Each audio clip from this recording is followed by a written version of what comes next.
Both announced that they're retiring today over the death of Daniel Prude. He was a black man who died back a week after police officers put him in a spit hood and restrained him. NBC News correspondent Kathy Park joins me now. Kathy, what can you tell us about their decision to step down? Hey, Allison, good evening to you. So this is kind of a bit of a surprise turn after a lot of fallout ever since the release of that body camera footage. So 3 o'clock this afternoon, they were scheduled to have a Zoom conference with the police chief, as well as the mayor and city council members. And this is something that they were planning on doing regularly as they move forward, because as you know, the city has been under a lot of turmoil. But right before this Zoom conference got underway, there was a press release that was sent out by the police chief announcing his retirement. And La'Ron Singletary, he has been with the department for 20 years, and he really moved up the ranks and actually got promoted to police chief just last year after a nationwide search. And there were a lot of questions from city council members as to what exactly happens next. And the mayor said she actually just found out about the retirement right before she logged on to this Zoom conference. And the mayor is actually speaking right now. She's trying to answer some questions and clarify some things, because it seems like it came as a surprise to her as well. But she did say that the police chief will be staying on through the end of the month. But Allison, there has been growing calls for several days now for both the police chief as well as the mayor to step down for their handling of the Daniel Prude investigation.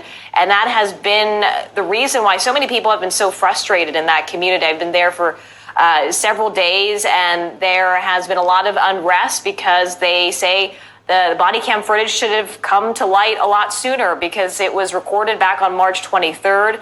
The family was able to release that body camera footage last week, and people were outraged with what they saw and just how officers handled that arrest. But once again, breaking news, the police chief of Rochester announcing his retirement, as well as the deputy chief. Allison.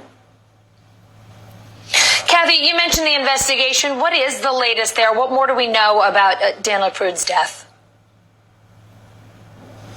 Yeah, it seems like a lot seems to be happening ever since that the footage came to light. Right now, all 7 officers have been suspended with pay. There are several agencies that are looking into this. But right now, the Attorney General's office, they are handling this case. They're in charge. But over the weekend, they announced that they have impaneled a grand jury to also help with the investigation. So they will also review the evidence to see if they can move forward with any charges. All right, Kathy, a big development there today in the Daniel Prude case. Thank you so much for updating us. Appreciate it. Department stepped down yesterday protests over the death of Daniel Prude in police custody. The Rochester chief of police, the deputy chief of police, and a commander announced their retirements, while another deputy chief and commander were demoted. The police chief said in a statement, the mischaracterization and the politicization of the actions that I took after being informed of Mr. Prude's death is not based on facts and is not what I stand for. Rochester police had not disclosed Prude's death until his family's request for records led to the release of body cam video from the night of his March arrest. Protests have ensued in Rochester, calling for the resignation of the chief and the mayor since the video was released last Wednesday. The chief denied any wrongdoing on the part of the officers, who have since been suspended. The 20-year veteran will step down at the end of September. Eddie Glaude, what's your reaction to the events in Rochester? Well, it seems to me that it is a reasonable outcome, Joe. Look, the pressure that brought to bear on the command structure of the Rochester police was a direct result of the disclosure of the video. Prior to that, the family was groping for answers, and they only moved, that is the Rochester police command structure, they only moved with public pressure. If the video was not revealed, if the evidence had not come into view, would they have done anything? That's the question.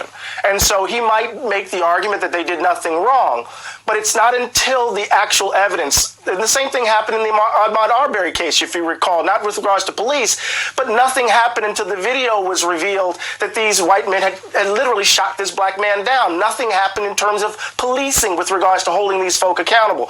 So it makes sense that public pressure would generate this kind of outcome. People have to be held accountable, Joe, and this is just one example of the public bringing pressure to bear and folk actually being held accountable.